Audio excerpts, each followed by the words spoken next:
By the time we have all of these democratic committees, and democratic with a small d, but in a democracy, all of the kinds of things that we do to develop a standard, it takes so long that the relevance of those standards is gone, because what we need has changed.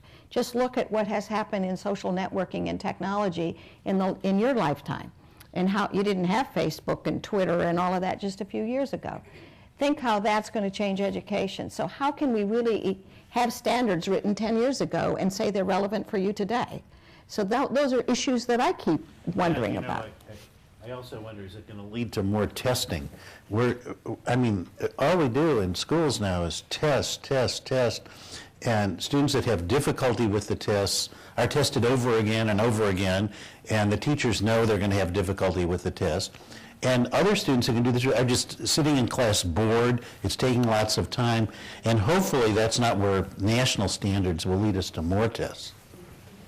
Yeah, You're supposed to say, yeah, that's right.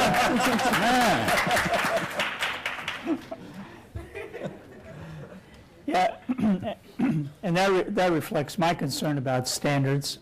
They can either be put to good use or to bad use, and the bad use is if people don't graduate from high school, if they don't go to college, if they don't get into college, then what was the point of taking all the tests and all the standards? Because the standards are breaking things down into pieces, and we have this idea that they're like stepstones to graduating.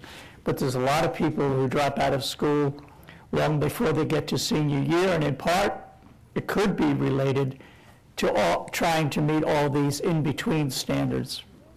And so I'm hopeful with the Obama administration, and they're rewriting the educational regulations, that more of the emphasis is going to be put on the end game, getting the ball over the field post and getting into college and getting a job, rather than getting hung up on some of the steps and getting stuck at the 50-yard line and never getting into the end zone. My main, the one reason why I would advocate for national standards is that you've all heard the term all politics is local. And when you think of the smaller level of government you get down to, I think the more politics you have involved in the whole process. If you look at what just happened in Texas last week, they had a huge statewide debate over their state standards. And it basically became a political argument between people who are kind of religious siding on the right and people on the left having a debate about how slanted should their textbooks be towards people that were more of a religious mindset in the history of America, and people that wanted more just a basic non-secular type education. And when you get debates like that are more adults having arguments over their own political views, I think we really lose track of the overall goal. So I would hope that through national standards, and that are also benchmarks against international standards, that we would have a very high level of expectations of what we would want all children to learn, and then we can kind of minimize the different fights that you would have when you think about 50 different state school boards trying to come up with standards. So. I think part of that debate revolved around Thomas Jefferson, if I'm not mistaken, the one in Texas. That's right. So we talked about the standards. Let's talk a little about assessments. There's a book by Tony Wagner called The Global Achievement Gap. And in that book, he talks about not the achievement gap between ethnic groups, socioeconomic status, racial groups, nothing like that, or gender. He talks about, is there an achievement gap between what we are assessing our students on and what we really should be assessing our students on. A lot of times we hear those terms, critical thinker, lifelong thinker, or learner, problem solver.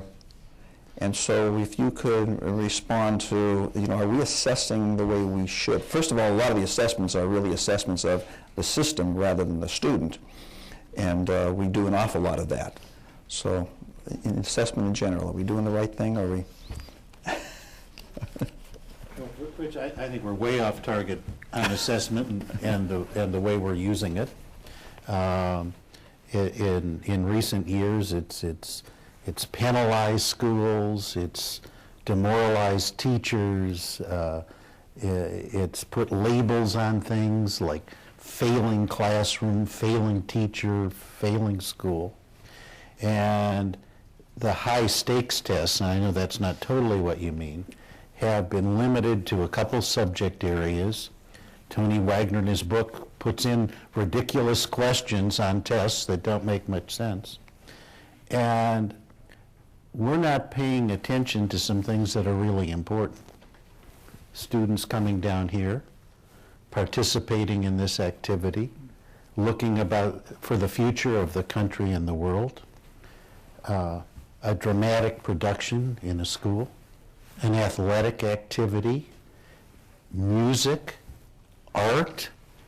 I mean, I can keep going on and on. The things that are so important in building a country, in building a democracy, are not being measured by these tests.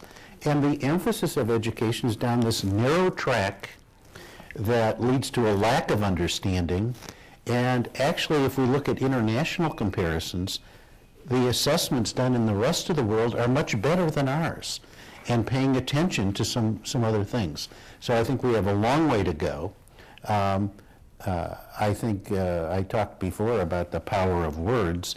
The Elementary and Secondary Education Act, which is the federal government's major act in the role in education, got its name changed to No Child Left Behind because it was catchy and political, and it came with all these things about, and now it has things like your school is failing or meeting a certain standard by a certain point.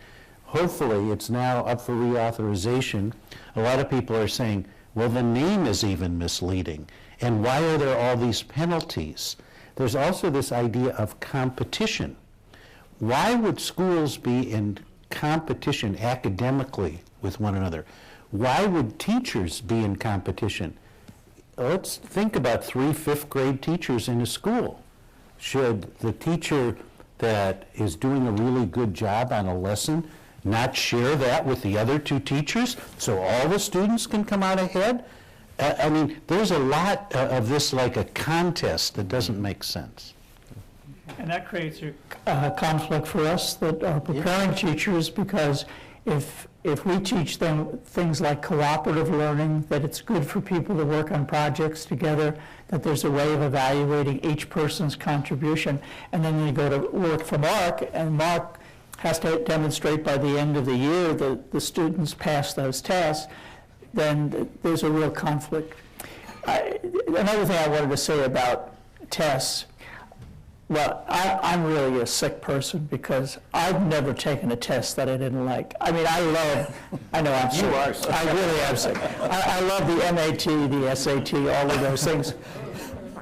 In fact, I know, at one point, Here's a man that needs therapy. ETS had a group of us go over to their center and help them write the exam questions for teachers who wanted to be special ed teachers.